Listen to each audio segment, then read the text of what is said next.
रह के दुनिया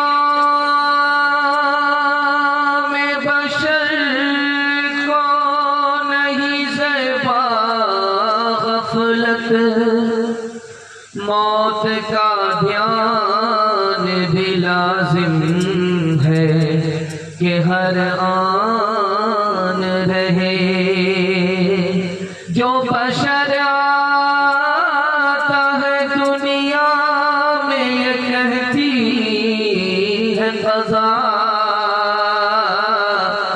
मैं भी पीछे चली आती हूँ जरा ध्यान रहे। यही तुझको धुन है रहो सबसे बाला, हो ज़ीनत निराली हो फैशन निराला। जिया करता है क्या यूं ही मरने वाला, तुझे हुस्न ज़ाहिर ने धोखे में डाला। जगह जी लगाने की दुनिया नहीं है, ये इबरत की जा है तमाशा नहीं है। बड़ा खूबसूरत जलसा बड़ी बेदारी के माहौल में सुन रहा है और दिल से दुआ देता हूँ आपकी पेशानी चमक रही है, अल्लाह आपके मुक़द्दर को चमकाए। बिल्कुल जलसा दुआ से पहले थोड़ी देर आपके हौसले पर रुका हुआ है, बड़ी जल्दी मुकम्मल हो जाएगा। दुआ पर जलसा मुकम्मल हो जाएगा, आप दुआ पर जलसे को मुकम्मल कराएंगे और खुदा से उम्मीद करता हूँ अल्लाह इस जलसे को कबूल फरमाए। हाथ उठा करके वादा कीजिए, यहाँ से लेकर के वहाँ तक सुनने के लिए तैयार है। हाथ उठाइए इंशाअल्लाह। जवानी से मौत को जानेंगे मगर बुढ़ापे में तैयारी करेंगे। हाथ उठाइए इंशाअल्लाह। समझ में आ गया कि आप लोग हैं कहाँ? 3 सवाल से मेरा पैगाम शुरू हो रहा है। मेरा पहला सवाल है, आखिरत की तैयारी 3 रास्ते से होती है, पहला दूसरा तीसरा रास्ता क्या है? ये मेरा पहला सवाल है। दूसरा सवाल है, अल्लाह ने गरीबी को क्यों रखा, बीमारी को क्यों रखा, दोज़ख को क्यों रखा? ये मेरा दूसरा सवाल है। और तीसरा सवाल है, मौत 3 वजह से आती है, पहली और दूसरी तीसरी वजह क्या है? जोश के साथ सुनना है, होश में सुनना है। हाथ उठाइए इंशाअल्लाह। बिल्कुल सही जा रहा, घबराना नहीं है। 3 सवाल है, पैगाम शुरू हो रहा है। मेरा पहला सवाल था, आखिरत की तैयारी 3 तरीके से होती है। पहला तरीका यह है, जिंदा को मारना पड़ेगा और मुर्दा को जिंदा करना पड़ेगा। पहला तरीका जिंदा को मारना है, मुर्दा को जिंदा करने का मतलब क्या है? ये जो दिल मुर्दा हो चुका है इसको जिंदा करना पड़ेगा, तब आखिरत की तैयारी होगी। और ये नफ्स जो जिंदा है इसको मारना पड़ेगा, तब आखिरत की तैयारी होगी। दूसरा तरीका है, करीब को दूर, दूर को करीब करना पड़ेगा। ये दुनिया करीब है, इसको दूर करना पड़ेगा, और आखिरत दूर है, उसको करीब करना पड़ेगा, तब आखिरत की तैयारी होगी। दोस्त को दुश्मन, दुश्मन को दोस्त बनाना पड़ेगा। हमने शैतान को दोस्त बना लिया है, उसको दुश्मन बनाना पड़ेगा। और अल्लाह को दुश्मन बना लिया है, उसको दोस्त बनाना पड़ेगा, तब आखिरत की तैयारी है। दूसरा सवाल था, बड़ा खूबसूरत सवाल था, बहुत अजीब सवाल था। ये गरीबी को अल्लाह ने क्यों रखा? इसलिए रखा ताकि जब आदमी मालदार हो, अल्लाह की नेमत खाए तो शुक्र अदा करे। अल्लाह ने बीमारी को क्यों रखा? ताकि बंदा मुसीबत में आए तो खुदा को भूल न जाए, याद रखे। अल्लाह ने दोज़ख क्यों रखा? ताकि अल्लाह के खौफ से खुदा का बंदा बेखौफ न हो जाए, खौफे खुदा दिल में रखे, इसलिए अल्लाह ने दोज़ख को रखा। अब आपको आखिरी सवाल सुनाने के लिए जा रहा हूँ। मौत अल्लाह ने 3 वजह से रखी है। दुनिया को आबाद करना है, इसलिए मौत रखी। दुनिया छोटी है, अगर लोग मरेंगे नहीं तो दुनिया में पैर रखने की जगह नहीं रहेगी, इसलिए लोग आते रहते हैं, जाते रहते हैं, आते रहते हैं, जाते रहते हैं। दूसरी वजह, हर नया बच्चा नया दिमाग लेकर के आता है और नए जमाने को तरक्की चाहिए, नए दिमाग से तरक्की होगी, इसलिए पुराने लोग जाते रहते हैं, नए लोग आते रहते हैं। तीसरी वजह जो सबसे बड़ी वजह है, मौत क्यों आती है? ताकि खुदा के बंदे की खुदा से मुलाकात हो जाए। हाथ उठा करके वादा कीजिए, राहत में जिंदगी, मुसीबत में मौत मांगेंगे, हाथ उठाइए इंशाअल्लाह। सितारों से आगे जहां और भी है, अभी इश्क के इम्तिहान भी है। इसी रोज़ व शब में उलझ कर न रह जा कि तेरे ज़मानो मकान भी है। अगर खो गया एक नशीमन तो क्या हम मकामात आहो फगार भी है। तो शाही है परवाज़ है काम तेरा कि तेरे तेरे सामने आसमान भी है। पहला पैगाम बड़ी तेजी के साथ आ रहा है कि दुनिया में मुसीबत मिलेगी, सब्र करेंगे, नेमत मिलेगी, शुक्र करेंगे। हाथ उठा करके वादा कीजिए, बिल्कुल सही जा रहा, घबराने की बात नहीं। साथ सुन, मैं भी आपकी जगह होता और भी फंस जाता। ध्यान से सुनिए, हाथ उठाते रहिए ताकि बेदारी का सबूत हमें मिलता रहे। ध्यान से सुनिएगा, आप देखेंगे दुनिया में किसी के पास पैसा थोड़ा है, किसी के पास पैसा ज्यादा है। जो मैं आपको बताने के लिए जा रहा हूँ, इसके बाद आपका दिल मजबूत होगा, आप बेचैन नहीं होंगे। किसी के पास पैसा थोड़ा, किसी के पास पैसा ज्यादा, इसका राज क्या है? एक लाइन में बताने के लिए जा रहा हूँ। डॉक्टर किसी को दवाई थोड़ी देता है, किसी को दवाई ज्यादा देता है। मतलब क्या है? डॉक्टर को पता है इसका काम थोड़ी सी दवाई में बन जाएगा, इसका इलाज ज्यादा दवाई में होगा। उसी तरह अल्लाह को मालूम था इस बंदे को थोड़ी रोजी देंगे, इसका काम बन जाएगा, उसको थोड़ी रोजी में काम नहीं बनेगा, इसलिए इसको बढ़ा दिया, उसको घटा दिया, किसी पर उसने जुल्म नहीं किया। दूसरी बात याद रखिए, आप देखेंगे छोटा बच्चा है, उसको मां नहलाती है तो उसके बदन के मैल को रगड़ती है, 72 मरतबा साबुन लगाता है। जितना काला बेटा होता है उतना साबुन लगाता है, लेकिन साबुन तो काला हो जाता है, वो कालिया गोरा नहीं होती। लेकिन कुर्बान जाइए उस माँ के ऊपर, उसकी मोहब्बत उस काले बेटे को वो चांद से बढ़कर के समझती है। बेटा रो रहा है, माँ उसको रगड़ रही है, किसी तरह गोरा हो रहा है, वो चिल्ला रहा है, उसकी कोई परवाह नहीं करती। बच्चा क्या समझ रहा है? मेरी माँ नहीं है, मेरी दुश्मन है। लेकिन माँ को मालूम है कि मैं इसके रोने की परवाह करूंगी तो बच्चा आँख साफ नहीं होगा, मैल कुचैल साफ नहीं होगा, हमारे ऊपर मुसीबत आती है, हम रोते हैं, खुदा को परवाह नहीं। उसे पता है जब तक मुसीबत नहीं आएगी ये रोएगा नहीं, इसका गुनाह का मैल कुचैल साफ नहीं। चक्की चल रही थी, दाना मुंह में जा रहा, आटा बना, तो बाप रोने लगा, बेटा हंसने लगा। तो बाप ने कहा, गया वंश कबीर का हाय कमाल, ये नालायक बेटा रोने की जगह हंसता है, ये तो खानदान का नाम मिट्टी में मिला देगा। तो बेटे ने कहा कि अब्बा हुजूर, कौवे से ज्यादा कौवे का बच्चा चला, आप रोने की वजह बताइए, मैं हंसने की वजह बता। तो बाप ने कहा, देखा चक्की चल रही थी, दाना मुंह में जा रहा था, आटा बन रहा था, मुझे अपनी मौत याद आ गई कि ये आसमान और जमीन दो पार्ट है, दुनिया चक्की है और इंसान दाने की जगह है, ये भी मर करके मिट्टी में मिल जाए। आपका हुजूर, आपका रोना सही, हमारा हंसना सही। आपने दाने को देखा, आटा बन गया, अपनी मौत याद आ गई, इसलिए आप रोने लगे। आपने किले को नहीं देखा जिसको पकड़ करके चक्की चलाई जाती है, उससे दाना सट जाता है, वो पीसा नहीं जाता। जो अल्लाह की रस्सी को पकड़ लेता है वो यहाँ भी आबाद रहता है, वहां भी आबाद रहता है। चलती चलती देख कर दिया कबीरा रोज, चलती चलती देख कर दिया कबीरा रोज। दो पाटन के बीच में, दो पाटन के बीच में साबुत बचान को, साबुत बचान को।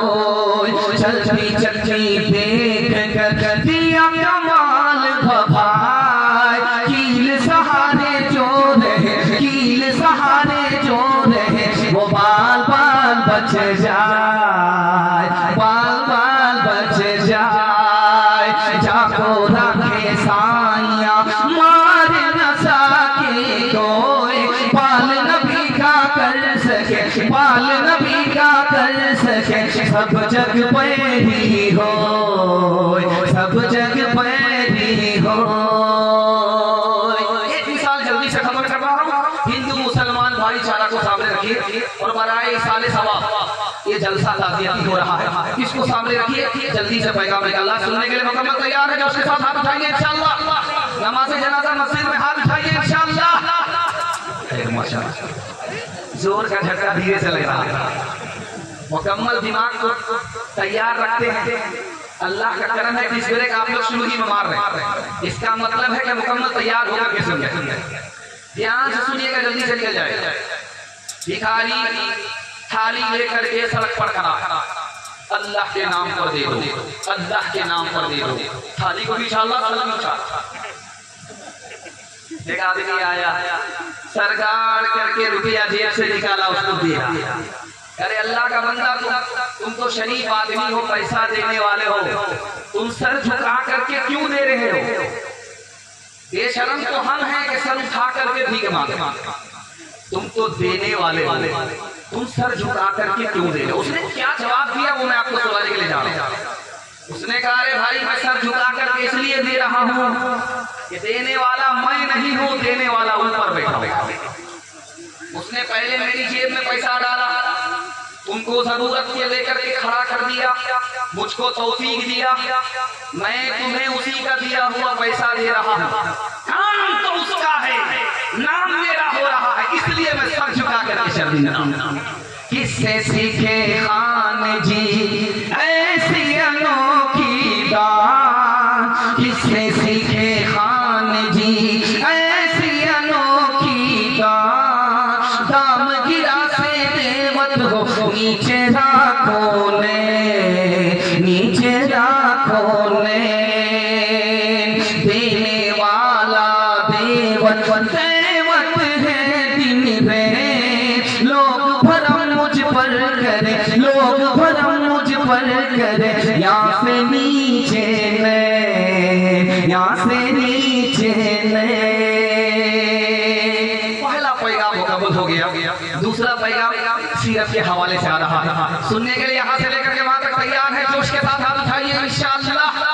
ध्यान से सुनिएगा। हमारा मुर्दा दफन होता तो हम क्या करते हैं, उसको चित नहीं लेटाते, कब्र में चित नहीं लेटाते, बल्कि करवट पर लिटाते, पीठ को सटा देते हैं दीवार से। ऐसा इसलिए करते हैं ताकि चेहरा बिल्कुल किबला की तरफ हो। चित नहीं लेटाते, चित लेटाना सुन्नत के खिलाफ। जब आप कब्र में अपने मुर्दे को लिटाएंगे तो चित नहीं लेटा सकते, ये सुन्नत के खिलाफ है, गुनाह होगा। करवट लेटाना है कि पीठ को सटा दीजिए दीवार से, पूरब वाली जो दीवार है उससे सटा दीजिए ताकि चेहरा मुकम्मल किबले की तरफ हो जाए। एक किताब है, उसका नाम है हवालुल क़यामह। इब्ने रजब हम्बली रहमतुल्लाह अलैह उस किताब को लिखा। उस किताब में लिखा, एक कफन चोर था, कफन खींच लेता था, मुर्दे को छोड़ देता था, उसके हाथ को पकड़ा गया। अरे तुम इतने सारे मुर्दे के जिस्म से कफन खींचते हो, ये बताओ कि मुर्दे को तुमने कब्र में किस हालत में देखा? उसका चेहरा किधर था, तो उसने कहा कि 80% मुर्दे का चेहरा किबले की तरफ नहीं था। अरे अल्लाह का बंदा, हम लोगों ने तो इस तरह लिटाया है, अपने मुर्दे को इस तरह दफन किया है, चेहरा किबले की तरफ था। तुम कहते हो कि 80% मुर्दे का चेहरा किबले की तरफ नहीं था, राज क्या है?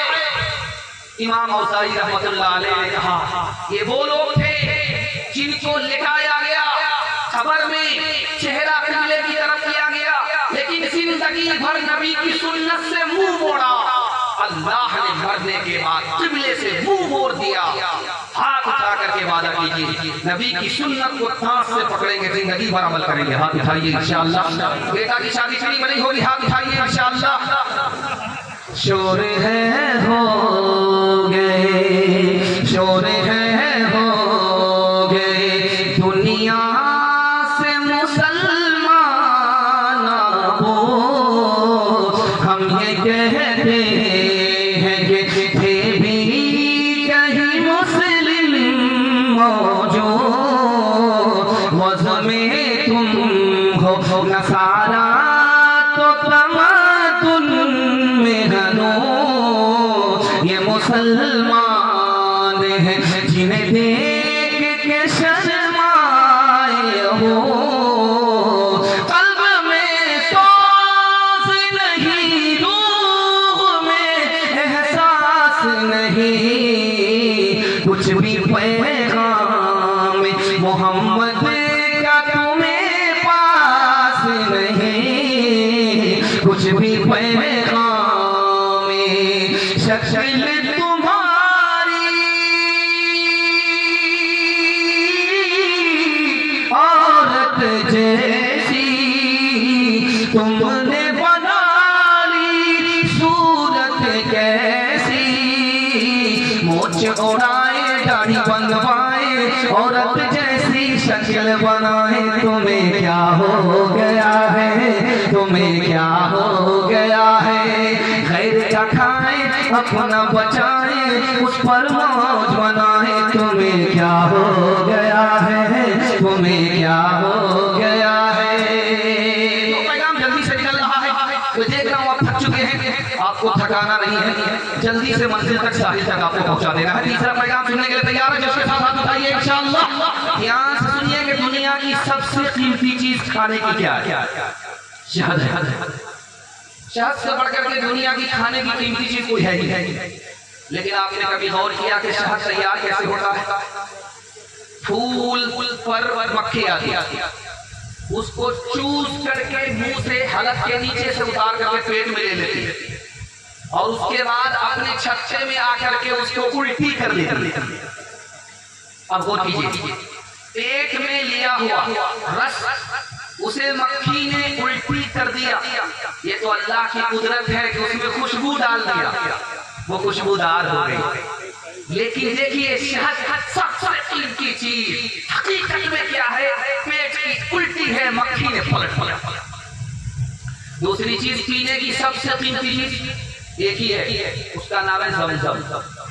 अभी हज पे लोग जा रहे हैं, दुआ करता हूँ, जलसा है कबूलियत की घड़ी है, अल्लाह सबको उस घर की बार बार ज़ियारत नसीब फरमाए। वहां से जब लौटते हैं तो तबर्रुक लेकर के आते, ज़मज़म लेकर के आते, तो छोटी सी शीशी होती है और बड़ा तबर्रुक होता है, लोग हाथ से लेते हैं, किबले की तरफ खड़े हो गए और बिस्मिल्लाह पढ़ करके उसको पीते, नियत कर लेते हैं कि मेरी ये हाजत पूरी हो जाए, वो हाजत पूरी हो जाए, ये हाजत पूरी हो जाए। ये ज़मज़म तब तक है हलक के नीचे उतरने से पहले, जैसे ही हलक के नीचे उतर गया अब वो पेशाब है। देखिए दुनिया की सबसे कीमती चीज का। तीसरी चीज पर जरा ध्यान रखिएगा, सूंघने की सबसे कीमती चीज क्या है? कस्तूरी। कस्तूरी से ज्यादा कीमती कोई चीज नहीं। लेकिन गौर कीजिए कि ये कस्तूरी तैयार कैसे होती है? हिरन की नाभ में अल्लाह खून को जमा देता है, वही जामिद खून कस्तूरी की शक्ल में हमें नसीब होता है, उसकी खुशबू से हम बड़े मुतासिर होते हैं। लेकिन गौर करने की बात है कि वो तैयार किससे हुई है? खून से तैयार। चौथी चीज कीमती पहनने की, मैं कपड़ा पहना हुआ ये सूती का कपड़ा है, सबसे कीमती कपड़ा रेशम का होता है। लेकिन रेशम तैयार कैसे होता है कि रेशम का कीड़ा तूत के पत्ते को चबाता है, शहतूत के पत्ते को चबाता है, तूत के पत्ते को चबाता है। उसके पखाने के रास्ते से वही पत्ता धागे की सूरत में निकलता है, उसी को ताना बाना जोड़ करके रेशम तैयार होता है। रेशम पहनने के बाद हमको फख्र नहीं होना चाहिए, सर नहीं उठाना चाहिए तकब्बुर से, जमीन में पैर नहीं मारना चाहिए मैं बहुत बड़ा आदमी हो गया। बहुत बड़ा आदमी कैसे है? पखाने के रास्ते से निकलने वाला धागा है। इस हकीकत पर हमें गौर करना चाहिए। आपके घर में जेवर है, सोना है, चांदी है। सोना चांदी कितना कीमती है, लेकिन एक ऐब दिखाने के लिए जा रहा हूं। आपकी बीवी का जेवर है, उसको हाथ में लीजिए, मसलिए, सोना को मसलिए, चांदी को मसलिए, उसके बाद रख दीजिए, नाक से लगाइए, बदबू आती है। किसी आलिम ने कहा कि सोना को हाथ में लिया, मसल दिया, हाथ से बदबू आने लगी। अगर यही सोने की मोहब्बत दिल के अंदर उतर गई तो दिल बदबूदार होगा। मकान आलीशान बनाइए, लेकिन दूसरे को देख करके, जेब को देख करके बनाइए, और अपने लिए बनाइए, अपने नवासे के लिए मत बनाइए, अपने पोते के लिए मत बनाइए। आपका मकान उस जमाने के डिमांड पर नहीं होगा, उठा करके फेंक देगा, उखाड़ करके फेंक देगा। मकान में पैसा लगाइए, लेकिन जरूरत से ज्यादा नहीं। सबसे बुरा पैसा वही है जो मकान में लगता है। पैसा पानी में आपका चला गया, ऊपर नहीं होगा। तिजारत में लगाते तो पैसा पैसे को खींचता, ये पैसा पानी में चला गया, ये ऊपर नहीं।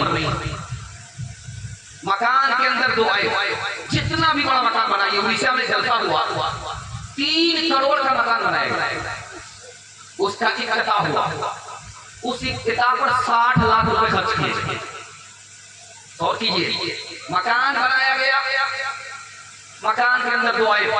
पहला आए, मकान जितना पुराना होगा उतना बदसूरत होगा, उतना कमजोर होगा। जितना पुराना उतना बदसूरत, उतना कमजोर। और दूसरा आए क्या है? भूकंप आ गया तो आपने तुर्की के मकान का हाल देखा, मकान आपको छोड़ देगा। और अगर आपको मौत आ गई तो आप मकान को छोड़ देंगे। हाथ उठा करके वादा कीजिए, दूसरे को देखकर लोन पर पैसा उठा करके मकान बनेगा इंशाअल्लाह। पहले कुछ 4-5 आदमी हाथ उठाइए, वो हमारी तरह हाथ मजनू, हम तो फूल मजनू। कितना ऊंचा कसरे दुनिया को बना ले जाओगे, कितनी गहरी इसकी बुनिया देखो डाले जाओगे, कितना अर्ज़ो फूल में इसको बढ़ा ले जाओगे, खींच कर उसका कहाँ तक सिलसिला ले जाओगे। उसको क्या चलती दफा सर पे उठा ले जाओगे, उसको क्या चलती दफा सर पे उठा ले जाओगे, उसको क्या चलती दफा सर पे उठा ले जाओगे। आए थे क्या लाए थे, जाओगे क्या ले जाओगे, आए थे क्या लाए थे, जाओगे क्या ले जाओगे। ये पैगाम बराए साले सवाब ताज़ियती है, इसके हवाले से ज़िक्र आखिरत। चौथा पैगाम आपकी खिदमत में आ रहा है, बड़ा प्यारा है, और अल्लाह से दुआ करता हूँ कि ये जगह तक पहुँचे। अल्लाह हमारे मुताला को दादा फरमाए, आपके इल्म में इजाफा फरमाए। रात का सन्नाटा, आदमी सो गया, ख्वाब क्या देख रहा है? मैं मर गया। इसका क्या मतलब? ख्वाब ये देख रहा है मैं मर करके जिंदा हो गया। ख्वाब ये देख रहा है कि मेरा मरा हुआ बाप मायूस है, मेरा मरा हुआ बाप नंगा है, मेरा मरा हुआ बाप खुश है। इसका क्या मतलब हुआ? बिल्कुल 3 लाइन का पैगाम आपकी खिदमत में ज़िक्र आखिरत के हवाले से आ रहा है। मुकम्मल सुनने के लिए तैयार है? जोश के साथ हाथ उठा दीजिए इंशाअल्लाह। बराबर सोएंगे, रमजान और जुमा में जागेंगे, हाथ उठाइए इंशाअल्लाह। बेफिक्र हो जाते कि चलिए फंसेगी गाड़ी। ध्यान से सुनिएगा। आदमी ख्वाब देखे मैं मर गया हूँ, ये ख्वाब अच्छा नहीं। पहले दीनदार था, अब दुनियादार हो गया। पहले नमाज पढ़ता था, अब नमाज छोड़ दिया। पहले नेकी करता था, नेकी छोड़ दिया। पहले गुनाह नहीं करता था, गुनाह करने लगा। ये मतलब हुआ ख्वाब अच्छा नहीं। ख्वाब ये देख रहा है कि मैं जिंदा हो गया, ये ख्वाब बहुत अच्छा। इसके ऊपर कर्जा था, कर्जा उतरेगा। ये सफर में था, घर वापिस लौटेगा। ये जेल चला गया था, अब इसकी रिहाई होने वाली है। ख्वाब बहुत अच्छा। मुर्दा आदमी जिंदा हो गया, ख्वाब देखा, ख्वाब बहुत अच्छा। ख्वाब में देख रहा है कि मेरा बाप जो मर गया था वो नंगा। ख्वाब अच्छा नहीं है, बहुत बुरा ख्वाब है। बाप के नामे अमाल में कोई नेकी ही नहीं है। बाप के नामे अमाल से नेकी खाली है। ये मतलब है कि मुर्दा को नंगा देखा, मुर्दे को देखा कि मायूस है, अच्छी हालत उसकी नहीं है, अल्लाह के यहाँ पकड़ा गया। खुश है, हंस रहा है, मुस्कुरा रहा है और हंस करके बात कर रहा है। मुर्दे को ख्वाब में देख रहा है, ख्वाब बहुत अच्छा है। अल्लाह के यहाँ उसकी नजात हो गई है। इंशाअल्लाह जो काम कल करना है वो आज करना, जो आज करना है वो भी करना। दूसरे के कंधे पर बंदूक रख के चलाना नहीं है। हाथ उठाइए, मौत से पहले मौत की तैयारी करनी है। हाथ उठाइए इंशाअल्लाह। शुक्रिया पहुंचाने वाले, शुक्रिया अब अकेले ही चले जाएंगे इस मंजिल से हम। फना के बाद भी मुझको सता रहा है कोई निशान कब्र का, मेरा मिटा रहा है कोई निशान कब्र का। है खुदा मुझे जो थोड़ी सी जिंदगी दे दे,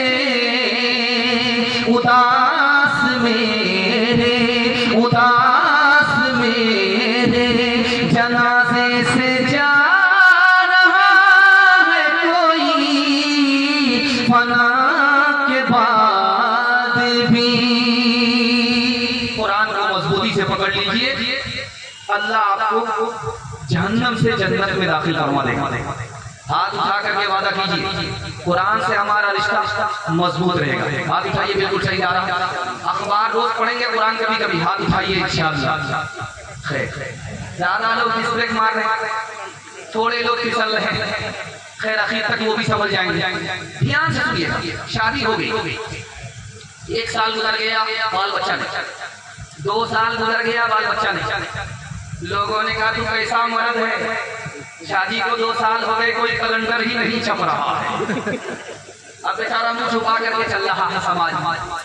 कबूलियत की घड़ी थी, अल्लाह से कहता मेरे परवरदिगार समाज से कब तक मुंह छुपाता रहूंगा। बेटा ना दो सही, एक बेटी दे दो।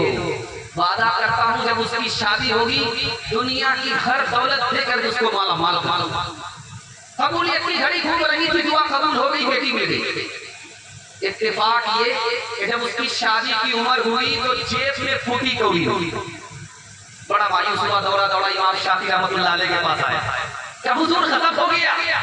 वादा तो अल्लाह से किया था कि बेटी को माला माल करके शादी के बाद रुखसत करूंगा, जेब में फूटी कौड़ी नहीं है। अरे अल्लाह के बंदे, सबसे बड़े मालदार तो तुम हो, सबसे बड़ी दौलत तुम्हारे पास मौजूद है। का हुजूर रुपया पैसा नहीं है, चांदी सोना नहीं है, जमीन मकान नहीं है।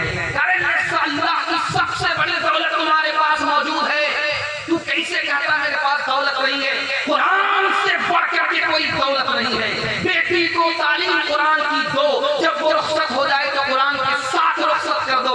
दुनिया की कोई दौलत कुरान के मुकाबले में नहीं होती। अल्लाह के रसूल पैदल चल, सहाबी सवार है। अल्लाह के रसूल पैदल है, सहाबी सवार। सहाबी ने हाथ जोड़ करके कहा या रसूल अल्लाह, ये गजब हो जाएगा। आप आता है, आप पैदल चलेंगे, मैं सवार गुलाम।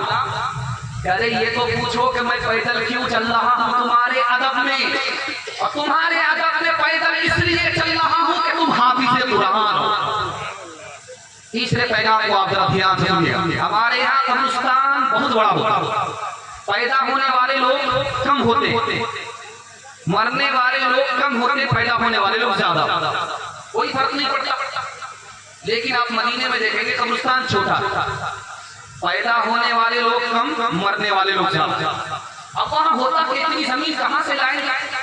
10 मुर्दा, 20 मुर्दा रोजाना दफन होता, तो कहां से इतनी जमीन लाएंगे? जमीन छोटी होती। तो हर 6 महीने में पुरानी कब्र को खोद करके नया मुर्दा दाखिल कर दिया जाता है। 6 महीने में मुर्दा खत्म, क्या ना, लाश भी खत्म, कफन भी खत्म, सब कुछ खत्म। अब 6 महीने में पुरानी कब्र को खोदा, नया मुर्दा दाखिल कर दिया। लेकिन ये कब्र है मदीने में, सरकार हर 6 महीने पर उसको खोदती है, उसमें लाश भी महफूज, कफन भी महफूज। अब हैरान सारे लोग परेशान कि भाई ये किस आदमी की खबर? पता चला कि किसी आलिम के बेटे से मालूम करो। बेटे को बुलाया गया, कहीं किसकी खबर? कर मेरे बाप की खबर। मेरा बाप आलिम था, बदर आलम मेरठी नाम था, तर्जमान सुन्नत का मुसन्निफ था, हदीस का मुहद्दिस था, लेकिन हाफिज कुरान नहीं था। लेकिन मेरे बाप की आदत थी कि छोटा बच्चा भी हाफिज कुरान अगर सामने बैठ जाता तो फैलाया हुआ पैर समेट लेते थे हाफिज के एहतराम में। उसी का नतीजा है कि ज़माना गुजर गया, लाश भी महफूज है, कफन भी महफूज है। ताकों में सजाया जाता हूँ, आँखों से लगाया जाता हूँ, ताबीज़ बनाया जाता हूँ, धो धो के पिलाया जाता हूँ। जब कौलो कसम लेने के लिए तकरार की नौबत आती है, तब मेरी जरूरत पड़ती है, हाथों पे उठाया जाता हूँ। नेकी पे बदी का गलबा है, सच्चाई से बढ़कर धोखा है। एक बार हंसाया जाता हूँ, 100 बार रुलाया जाता हूँ। कुरान के हवाले से पैगाम मुकम्मल हो गया। एक खास बात आपको सुनाने के लिए जा रहा हूँ। आप देखेंगे जब जनाजा रखा रहता है सामने, तो इमाम साहब खड़े होते ऐलान करने के। उसमें ऐलान क्या करते हैं कि देखिए भाई, जिसका जनाजा है उसका बेटा मौजूद है, जिससे लेन देन हो बेटा से आप तकाजा कीजिएगा, बेटा दे देगा। किसी का कर्ज मारा हो बेटा दे देगा, और बुरा भला कहा है तो आप माफ कर दीजिएगा। मैं कहता हूँ, किताब कहती है, तजर्बा कहता है, इस ऐलान का कोई फायदा नहीं। लेकिन हर जनाजे पर ऐलान होता है, ऐलान होने देना है, आपको एतराज नहीं करना। ये नुक्ते की बात, नसीहत की बात कर रहा हूँ। ऐलान पर एतराज नहीं करना है। ऐलान जो जिस इमाम की तरफ से हो रहा है वो भी सुन्नत है, लेकिन इस ऐलान का फायदा होता है कि नहीं होता, ये तजर्बे से कहा जा रहा है। इसको बहुत ध्यान से सुनिएगा। जनाजा रखा हुआ है, पढ़ाने से पहले इमाम साहब 2 मिनट के लिए खड़े हो गए, लोगों से कहा कि ये जनाजा है, इसका बेटा मौजूद है, तुम्हारा पैसा मार करके मरा है, बेटा से ले लेना, बुरा भला कहा है, माफ कर देना। मैं कहता हूँ किताब कहती है, तजर्बा लिखा हुआ है, इस ऐलान का कोई फायदा नहीं। जिसको सताया होगा वो जनाजा पढ़ने के लिए नहीं आया। इसलिए जो काम करना है वो कल करना है, मरने से पहले ही माफी साफी कर लेना है। हाथ उठा करके वादा कीजिए, बेटी की तरफदारी में दामाद जेल जाएगा इंशाअल्लाह। वो अजब लोग थे जान, क्या लोग थे, वो अजब लोग थे जान, क्या लोग थे, जिंदगी छोड़ दी बंदगी के लिए। वो अजब लोग थे जान, क्या लोग थे, जिंदगी छोड़ दी बंदगी के लिए। वो अजब लोग थे जान, क्या लोग थे, जिंदगी छोड़ दी बंदगी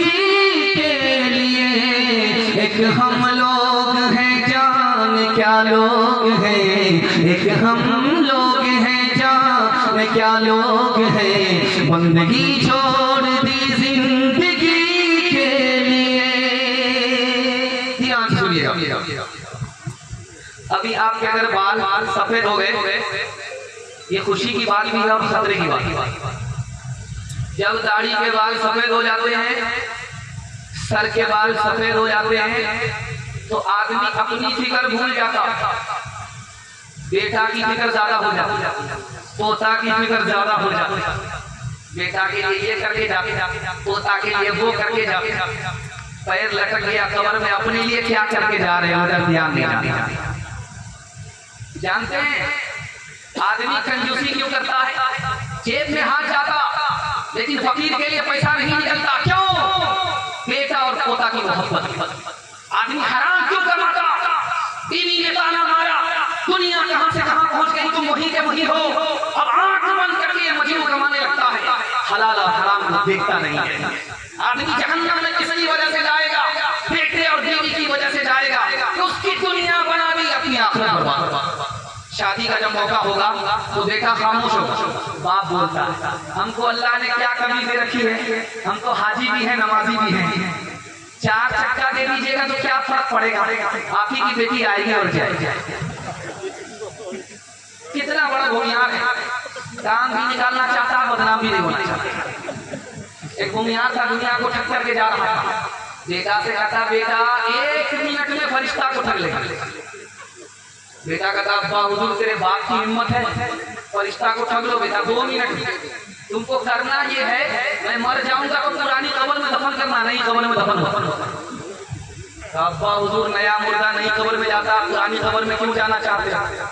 जब पुरानी कब्र में नया मुर्दा जाएगा, फरिश्ता पूछने के लिए आएगा तो कहेगा अभी तो पूछ करके कहते क्या बात खराब करने के लिए।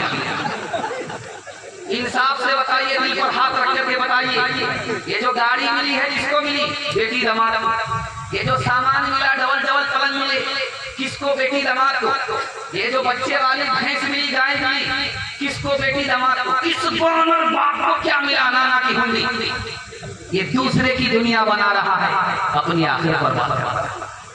एक बाप अपने बेटे से पूछता है कि बेटा ये बताओ मेरे इलाज में कितना पैसा खर्च होगा? 1 लाख रुपया। मेरे कफन दफन में कितना पैसा खर्च होगा? 1,000। 1,000 कफन दफन में, इलाज में 1 लाख। इतना बड़ा कंजर था, कंजूस था, मक्खी चूस था। क्या बोलता है बाढ़ में जाने दो, इलाज मरने ही दो, 1 लाख रुपया तो बच। क्या मिला सैयाद मेरे आशियां को तोड़ के, किस कदर मेहनत रखा था ये दिन के जोड़ के। 4 दिन भी चैन से करने न दी सरे चमन, कह दिया सैयाद बस चल दो गुलशन छोड़ के। खूबसूरत पैगाम नौजवानों के हवाले से मैं आपकी खिदमत में लेकर आ रहा हूँ। यहाँ से लेकर के वहाँ तक हमारे जवान सुनने के लिए तैयार है। जो उसके साथ हाथ उठाइए, बूढ़े लोग गलती से हाथ मत उठाइए। आप लोग सीधा जन्नत में जाकर के जवान 100 दुआ करेंगे जलसा में, आप जवान नहीं। ध्यान से सुनिएगा, आपको सुनाने के लिए चाह रहा हूँ। रात में बेटे का इंतकाल हुआ, सुबह को चेहरे पर पनपी लग गई और पूरे चेहरे को नोच करके खा गई। वो कौन बेटा था? ये नमूना आपके खिदमत में आ रहा है। बेटे की मौत आ रही है, आंख बाहर आ जाती है, चेहरा पीला पड़ जाता, 1 हफ्ता गुजर गया, मौत नहीं आ रही। बेटा बाप माँ के ऊपर हमला करने के लिए आगे बढ़ा, जमीन ने पैर पकड़ लिया, फंस गया, कफन दफन भी नसीब नहीं हुआ। ये कौन बदनसीब बेटा? जरा ध्यान से सुनिएगा जो आपकी खिदमत में लेकर के आ रहा हूं। जब माँ बाप जवान थे तो बेटा साथ में रहता था, जब माँ बाप बूढ़े हो गए तो बेटा अलग हो गया।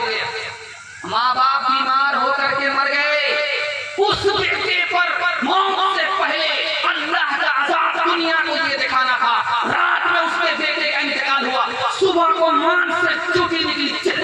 कर दिया। ये अल्लाह की तरफ से इशारा था, जो बाप का नाफरमान होगा मौत से पहले अज़ाब देगा। एक हफ्ता हो रहा है, मस्जिद में बाप आकर के पैसा देता, इमाम साहब को बच्चे के लिए दुआ कर दीजिए, किसी तरह अल्लाह उसको ऊपर उठा ले। अब बेटे को दिखाओ, कम कर दो, आंख बाहर है, चेहरा पीला है, मामला क्या है? तो बाप ने कहा एक ही गुनाह इसका था, जब बीवी से माँ से झगड़ा होता था तो बीवी की तरफदारी में माँ के मुंह पर तमाचा खींचता, उसी का नतीजा है। एक हफ्ता से आंख बाहर है, चेहरा पीला है, गले में मौत लटकी हुई है, रूह लटकी हुई है, मौत नहीं आ रही। तीसरा नमूना आई लड़की ससुराल में, बुढ़िया को हटाओ रास्ते से, बुढ़िया को रास्ते से हटाओ, तभी हम तुम्हारे यहाँ रहेंगे, वरना मैके जा रहे हैं। 2 मरतबा लड़की ने इसी तरह शरारत किया, लड़का ने फैसला लिया कि माँ को हटा देता। गन्ना के खेत में गन्ना काटने के हवाले से ले गया, अब माँ की गर्दन काटने वाला था कि जमीन में पैर पकड़ लिया और लोग बचाने के लिए उसको आए, जमीन में फंस गया। अल्लाह का अज़ाब देना, कफन नसीब हुआ न कफन नसीब हुई। मैं हाथ जोड़ करके आपसे कहता हूँ, कुछ याद रहे आपको रहे, मैं तजर्बे से कह रहा हूँ, मेरी जबान नहीं नबी की जबान है। आप अगर रुपया बढ़ाना चाहते हैं, उम्र बढ़ाना चाहते हैं, तंदुरुस्ती बढ़ाना चाहते हैं, तो आपको एक ही काम करना होगा, माँ बाप जिंदा है उनकी खिदमत करनी। मैं गारंटी लेकर के जाता हूँ, आप मेरा गिरबान पकड़ सकते हैं, आपकी रोजी में अल्लाह इजाफा कर देगा, उम्र बढ़ा देगा, सेहत को बढ़ा देगा। हर जबान झूठी हो सकती है, नबी की जबान झूठी नहीं हो सकती। हाथ उठा करके वादा कीजिए, सास ससुर पर ज्यादा मेहरबान होंगे इंशाअल्लाह। माँ बाप की खिदमत में दिलो जान लुटाओ, कुरान का फरमान है तुम इसको निभाओ। करो माँ बाप की खिदमत तुम्हारे काम आएगी, यही खिदमत तुम्हें अल्लाह से जन्नत दिलाएगी, बढ़ाएगी तुम्हारी उम्र के अय्याम। ये खिदमत अता होगी बपैसे की बुरिया, रोजी में भी बरकत, अल्लाह की रहमत साया मगन होगी, मिसले कमर किस्मत जलवा मगन होगी। ये कश्ती अमल की है, इसे पार लगाओ, कुरान का फरमान है तुम इसको निभाओ। हर चीज तो मिल जाएगी बाजार में, लेकिन बाजार में लेकिन माँ बाप से बढ़कर कोई दौलत न मिलेगी। आंचल जो उठा करके दुआ तेरी कर दे, माँ तेरी कर दे, दुनिया हो या उक़बा कहीं जिल्लत न मिलेगी। इंशाअल्लाह शादी से पहले माँ बाप का साथ देंगे, हाथ उठाइए, बिल्कुल सही जा रहा है। शादी से पहले सब साथ देंगे, सब जोड़ घटा हो जाता है। ध्यान से सुनिएगा, जल्दी से निकल रहा है, 2-3 पैगाम तक आपका जलसा रुका हुआ है, मेरे हिस्से का जलसा मुकम्मल हो रहा है। मरहूम जिनका इसाले सवाब हो रहा है, उनको हम कैसे याद करें? हमारे माँ बाप मर चुके, हम कैसे याद करेंगे? उनको कैसे याद करना चाहिए? हम अपने माँ बाप को याद रखेंगे तो हमारी औलाद भी उनको याद रखेंगे। ये पूरे जलसे का खुलासा है, इसको सुनना है आपने, बहुत ध्यान से सुनना है। ये आपको भी काम आएगा, आपके बच्चे को भी काम आएगा। हम अपने मरने वाले को कैसे याद करेंगे? याद करने का सिर्फ 4 तरीका है, 4 तरीके से अपने मरहूम को याद रखिए। पहला तरीका, आप दुआ के लिए हाथ उठाइए, मेरे मरहूम की अल्लाह मग़फ़िरत फरमाए। आपको हाथ उठाने में देर होगी, अल्लाह इससे पहले माफ फरमाए। दूसरा काम कैसे याद करेंगे आप अपने मरने वाले को? जेब में पैसा है, हाथ डालिए, गरीब नजर आए, दे दीजिए, नियत कर लीजिए कि माँ बाप को सवाब पहुंचे। आपको इधर देने में देर होगी, उधर सवाब पहुंचे। आने वाला है कुर्बानी का ज़माना, आपकी जेब में पैसा है, एक हिस्सा अपनी तरफ से डालिए, एक हिस्सा अपने मरने वाले की तरफ से डालिए। आप इधर गर्दन काटेंगे, खून जमीन में गिरने से पहले अल्लाह आपके माँ बाप की मग़फ़िरत फरमा देगा। चौथा तरीका आपने कैसे याद करेंगे? बिल्कुल आसान, अमीर के लिए भी, गरीब के लिए, सबके लिए आसान। अपने माँ बाप को याद करने का आखिरी तरीका सबसे आसान, अमीर के लिए भी, गरीब के लिए भी, सबके लिए आसान। साहबी आए, या रसूल अल्लाह, माँ बाप जिंदा थे तो खिला दिया करता था, पिला दिया करता था, पहना दिया करता था। माँ बाप मर गए, अब क्या करें? तो कहा कि जिस तरह अपने लिए नमाज पढ़ते हो, अपने माँ बाप के लिए नफिल नमाज पढ़ो।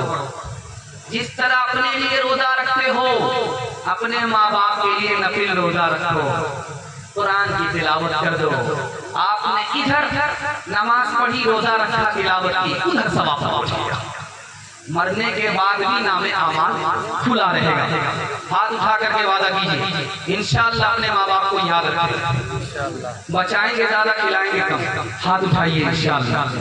खैर माशाअल्लाह, बुलंद शहर है उत्तर प्रदेश।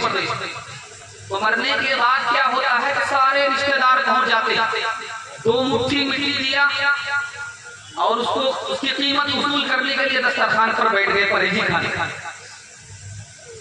तो बेटा ने सोचा कि तो हमारे पर मुसीबत है, मेरा बाप मर गया, मुझे खाया नहीं जाता, पिया नहीं जाता, और ऊपर से रिश्तेदार मुसीबत बन गए। आस्तीन चढ़ा करके बैठ गए खस्सी खा लेंगे। ऐसा सबक सिखाएंगे कि बाप से बेटो। खाना तैयार हो गया, दस्तरखान लग गया, रिश्तेदार 2 मुट्ठी मिट्टी देकर के कबर आगे, वो परहेजी खाने के लिए, खस्सी खाने के लिए बैठे। अभी हाथ धो करके दस्तरखान पर बैठे नहीं थे, बेटा खड़ा हो गया। 1 मिनट रुकिए आप लोग, पहले मेरा एक ऐलान सुन लीजिए, उसके बाद आप लोग बिस्मिल्लाह कीजिएगा। मुसीबत मेरे अंदर, मेरा बाप मर गया, मुझे खाया नहीं जाता, पिया नहीं जाता। आप लोग आए हौसला देने के लिए, आस्तीन चढ़ा करके बैठ गए परहेजी खाने के लिए। आप लोगों से बड़ा बेशर्म हमने कहीं किसी को नहीं देखा। ठीक है, बिस्मिल्लाह कीजिए। हमारे शर्म के लोग पानी पानी हो गए। अब क्या सबक सीख लिया जिंदगी भर के लिए कि मरहूम को याद किया जाता, उनके लिए दुआएं मग़फ़िरत की जाती। मरहूम का बच्चा जो भूखा प्यासा, उसको खिलाया जाता, उसके दस्तरखान पर खाया नहीं जाता। याद रखिए, एक नुक्ते की बात, तीजा बिदअत है, बरसी बिदअत है, 40वां बिदअत है। क्यों? एक दिन मुर्दे को याद किया जाता है, जिंदगी भर के लिए भुला दिया, इसलिए बिदअत है। हम अगर मुर्दे को बराबर याद रखें, ये सुन्नत है, बिदअत नहीं है। हाथ उठा करके वादा कीजिए, 4 तरीके से सुन्नत के मुताबिक अपने मरने वाले को याद रखेंगे। हाथ उठाइए इंशाअल्लाह। न किसी की आँख का नूर हो, न किसी के दिल का करार हो, जो किसी के काम न आ सके, मैं वो एक मोश्ते गुबार हो।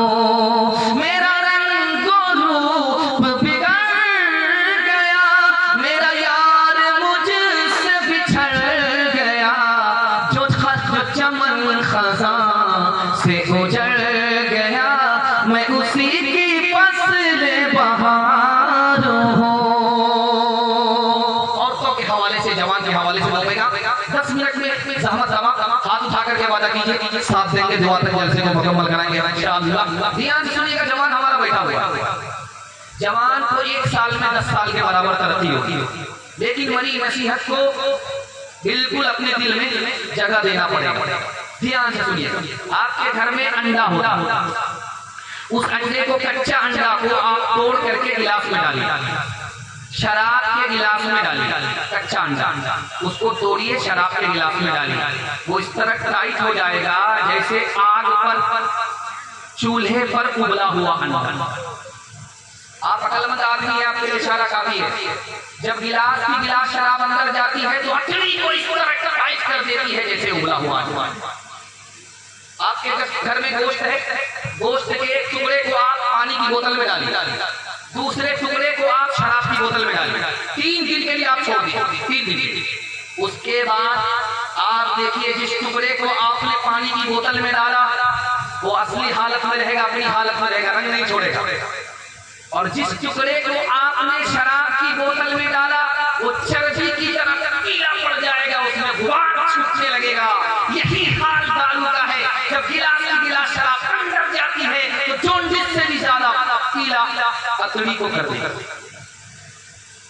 आप किसान आदमी, आपकी पीठ पर मशीन होती है, उसमें दवाई डालते हैं, पानी से घोल करके उसको स्प्रे करते हैं ताकि इधर उधर की घास जल जाए, खत्म हो जाए।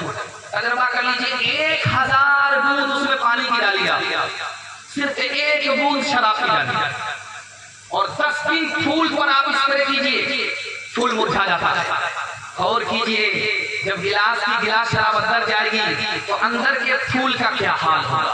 मैं हाथ जोड़ करके आपसे कह रहा हूँ, ये झारखंड है, इसमें शराब पर पाबंदी नहीं है, लेकिन आप मुसलमान हैं, एक खतरा आपके लिए हराम। आप अपने ऊपर इसको हराम करा दे दीजिए। मैं गारंटी मसलत रसूल पर लेकर के जा रहा हूँ, 1 साल में अल्लाह को 10 साल के बराबर तरक्की। एक आदमी था, उसका नाम था अब्दुल रशीद, वो चपरासी। तो उसका डायरेक्टर कहता है कि तू दारू पीने की वजह से चपरासी, अगर तू दारू छोड़ देता तो तू कहां से कहां पहुंच जाता। तो अब्दुल रशीद का जवाब सुनिए, शराबी का जवाब, हुजूर मुझे क्या फर्क पड़ता है, जब मैं दारू नहीं पीता हूं तो अपने को चपरासी समझता हूं, चपरासी हूं, चपरासी समझता हूं। जब दारू पी लेता हूं, सर पर नशा आता है, मैं तो प्रधानमंत्री अपने आप को समझता हूं, चपरासी का समझता हूं। जो अकल खरीदी की है खोटी इसने, अच्छे अच्छों से छीनी है रोटी इसने, अच्छे अच्छों से छीनी है रोटी इसने, मस्तों पे शराबा है मस्ती लाई, पतलून को कर दिया लंगोटी इसने, पतलून को कर दिया। गिलासों में जो डूबे फिर न उभरे जिंदगानी में, हजारों बह गए इन बोतलों के बंद पानी में, न कर बर्बाद अपनी जिंदगी बोतल के दीवाने, वो काटेगा बुढ़ापे में जो बोता है जवानी में। ये दारू का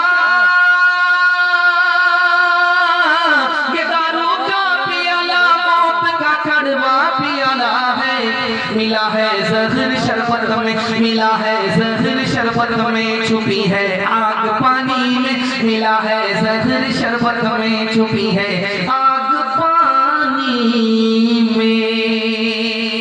औरतों के हवाले से पैगाम है, सुनने के लिए आप लोग तैयार हैं? दोनों हाथ उठाइए इंशाअल्लाह, बहन से ज़्यादा साली पर मेहरबान होंगे इंशाअल्लाह। माशाअल्लाह, अच्छा सुन रहे हैं, ध्यान सुनिएगा, जल्दी से निकल जाएगा। औरतों के हवाले से पैगाम हमारा सिर्फ 3 मिनट का आप सुनने के लिए जा रहे हैं। आपको मैं दिल से दुआ देता हूं। मैं तो इतना घबरा गया था, मेहमान खाने में था, 1-1 घंटे की शायरी हो रही थी, उसके बाद